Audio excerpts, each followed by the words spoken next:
Les enfants du village Bilunga Mwanko, perdus en 2013 et retrouvés après 11 jours d'errance en pleine forêt, ont été rendus à leurs parents au thème de 3 années de traitement post-traumatique. Émotion et gratitude dans la circonstance, c'est dans ce journal et c'est tout pour le sommaire.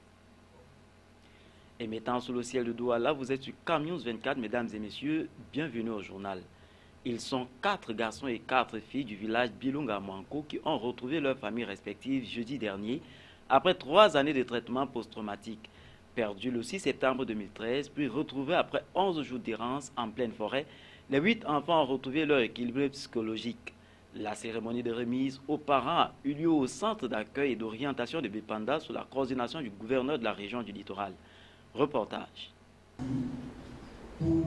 Arrivés au terme de leur traitement post-traumatique, il était temps que les 8 enfants perdus et retrouvés du village Bolunga Malimba Mwanko retrouvent leurs parents respectifs. La cérémonie solennelle de leur retour en famille, présidée par le gouverneur de la région du littoral en la circonstance représentée, a eu lieu ce 25 août 2016 au centre d'accueil d'observation et de rééducation de Bipanda à Douala. Les 3 années de soins reçus au CAO ont effacé toutes les traces des plaies physiques, morales et psychologiques qu'ont connu ces enfants à leur arrivée, à en croire Jean-Benoît Ndieng, directeur du CAO, dans sa présentation de la prise en charge psychosociale de ces derniers. Présentés à l'assistance, ils étaient la preuve d'un traitement achevé avec succès. Sapi Catherine, une illustration parfaite d'une enfant rétablie, exprime tant sur le pupitre qu'en dehors sa profonde gratitude. Je remercie le gouvernement pour tout ce qu'il a fait pour nous, également le ministre des Affaires sociales et nos éducateurs et le directeur du SAM.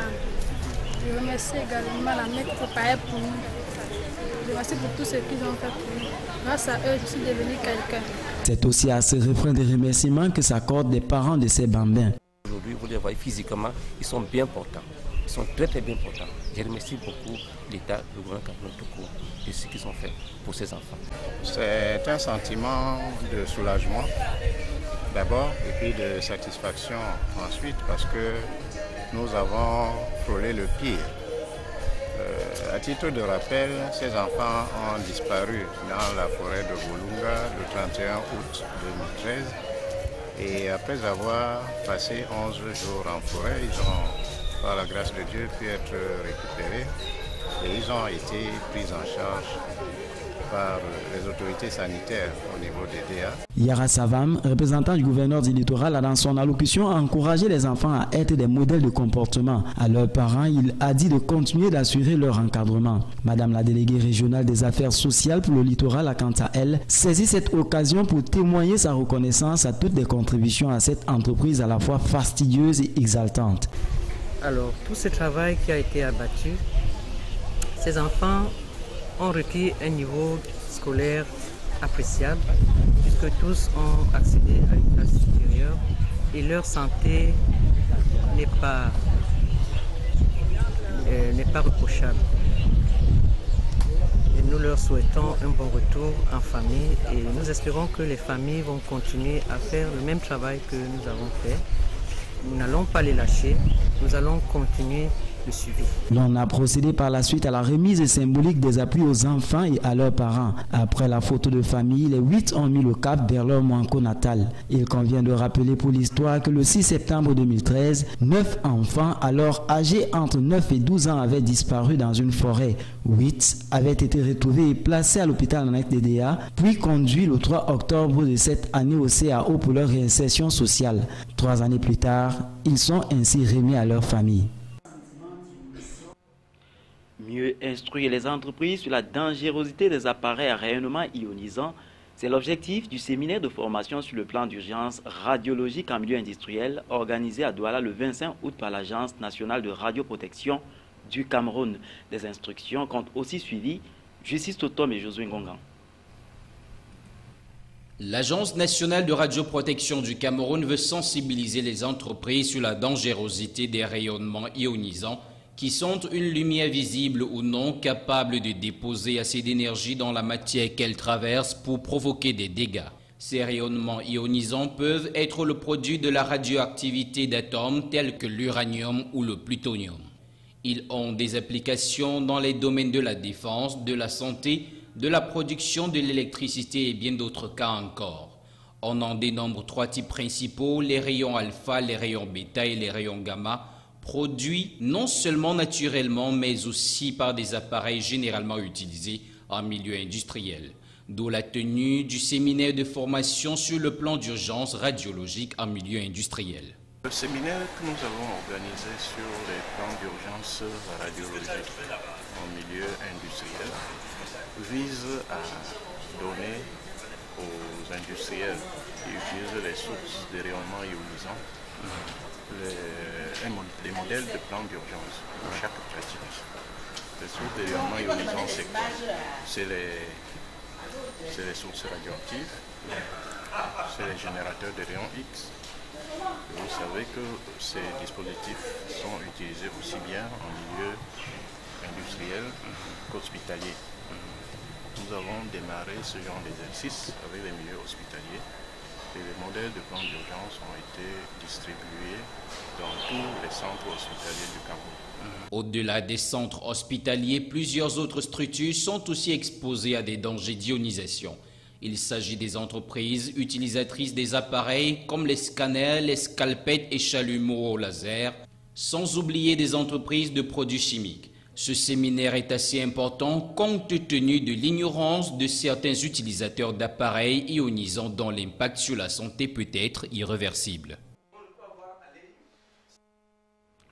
Grippe aviaire, la commercialisation de la volaille est de nouveau autorisée dans le département du Mfundi, région du centre. Le ministre de l'Élevage, des Pêches et des Industries animales, Dr Taïga, vient de lever la suspension sur la vente du poulet dans un arrêté rendu public le 24 août 2016. La volaille et son produit issu des fermes ayant fait l'objet d'un suivi sanitaire peut désormais se retrouver dans des marchés aménagés et préalablement identifiés par l'autorité administrative. Adi Poutou nous en dit plus.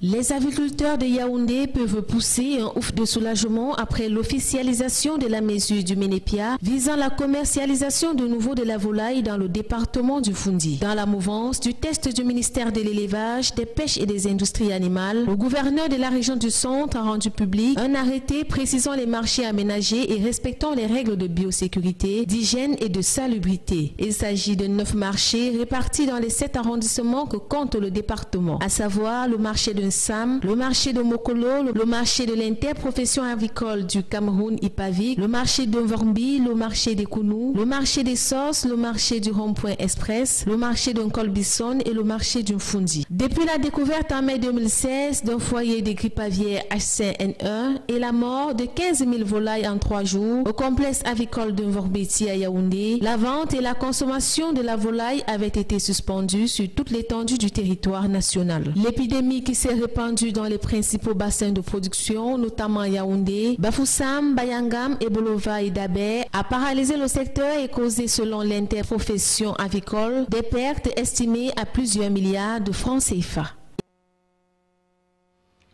Les professionnels et acteurs de la communication des régions du Nord, de l'extrême Nord, de la Damawa et de l'Est étaient en travaux bloqués du 23 au 25 août 2016 à Garoua.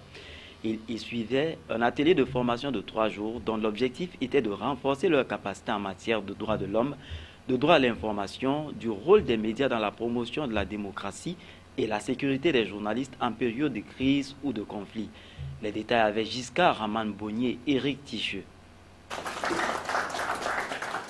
L'initiative de cet atelier de 3 jours vise à outiller les hommes des médias des régions du Nord, de l'extrême Nord, de la Damawa et de l'Est sur la sécurité, la prestation des médias, soutenir la liberté de la presse et le droit à l'information en période de crise ou de conflit. Le plus souvent, les journalistes endurent assez de préjudices pour la collecte des informations. Certains subissent des arrestations à tort et à travers, juste en voulant faire leur travail.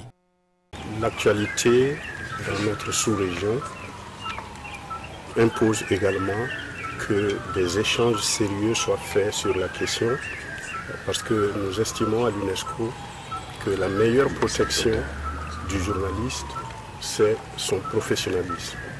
Plusieurs débats ont meublé l'atelier, notamment le contexte sécuritaire dans le Grand Nord et à l'est du Cameroun, la crise à l'extrême nord et à l'est du Cameroun, la compréhension de la loi camerounaise contre le terrorisme, l'éthique, déontologie et responsabilité du journaliste en période de conflit, traitement et diffusion de l'information pour ne citer que cela. Ceci pour la bonne conduite du journaliste et surtout le traitement de l'information dont la cible est la population.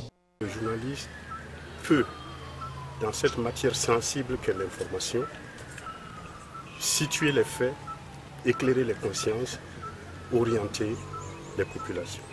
Le gouverneur de la région du Nord, Jean Abaté Edi, qui présidait la cérémonie, a salué l'initiative de cette formation des hommes des médias. Dans son discours de circonstance, il s'est adressé à ces hommes et femmes en leur demandant de saisir cette occasion idoine pour qu'au terme de cet atelier, qu'on ne puisse plus parler du terrorisme du micro ou même le terrorisme de la plume. Je vous propose à ce sujet d'écouter le gouverneur de la région du Nord, Jean Abaté Edi. L'objectif final, c'est d'inculquer auprès de ces journalistes une plus grande responsabilité. Vous savez, les moments de conflit sont assez délicats. Et faire le distinguo entre une simple information, un fait, et un autre qui peut avoir un caractère et une incidence sur la sécurité, cela nécessite évidemment que les communicateurs soient mieux outillés et capables de faire cette différence pour éviter effectivement que la plupart de leurs interventions ne soient interprétées sous l'angle des lois qui sont assez spécifiques là-dessus. Je parle de la loi sur le terrorisme. Il est le nouveau patron du port autonome de Douala. Cyrus Ngor a été nommé par décret présidentiel et installé le 24 août 2016 en remplacement d'Emmanuel Etundi Oyono décédé en juillet dernier à Paris. La nouvelle a été rendue publique au terme d'un conseil d'administration de cette structure portière à Douala, la capitale économique du Cameroun.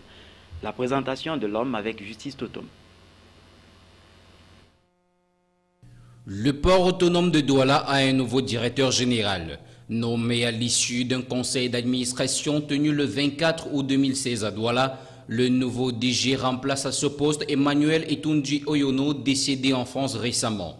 Puis produit de la haute administration camerounaise, Cyrus Ngor était avant sa nomination chargé de mission dans les services du Premier ministre, un poste qu'il a occupé jusqu'au 4 juillet 2016.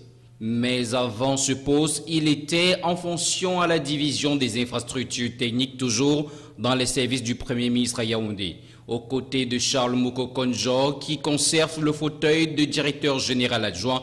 Le nouveau directeur général du port autonome de Douala devra relever les défis qui attendent cette structure, plongée parfois dans des guerres de réseau et autres mouvements de grève qui à chaque fois plombaient le développement de l'entreprise.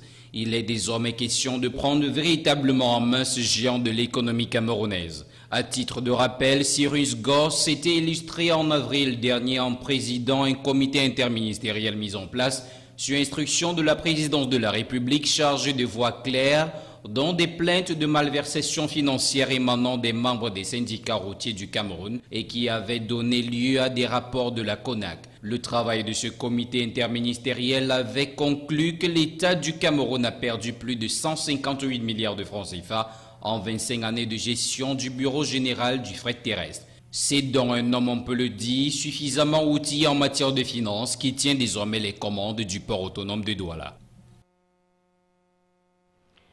En rappel des titres, les enfants du village Bolunga Mwanko perdus en 2013 retrouvés après 11 jours d'errance en pleine forêt ont été rendus à leurs parents au terme de 3 années de traitement. Voilà, mesdames et messieurs, qui met un terme à cette autre édition. Restez connectés sur Camnews 24. Au revoir.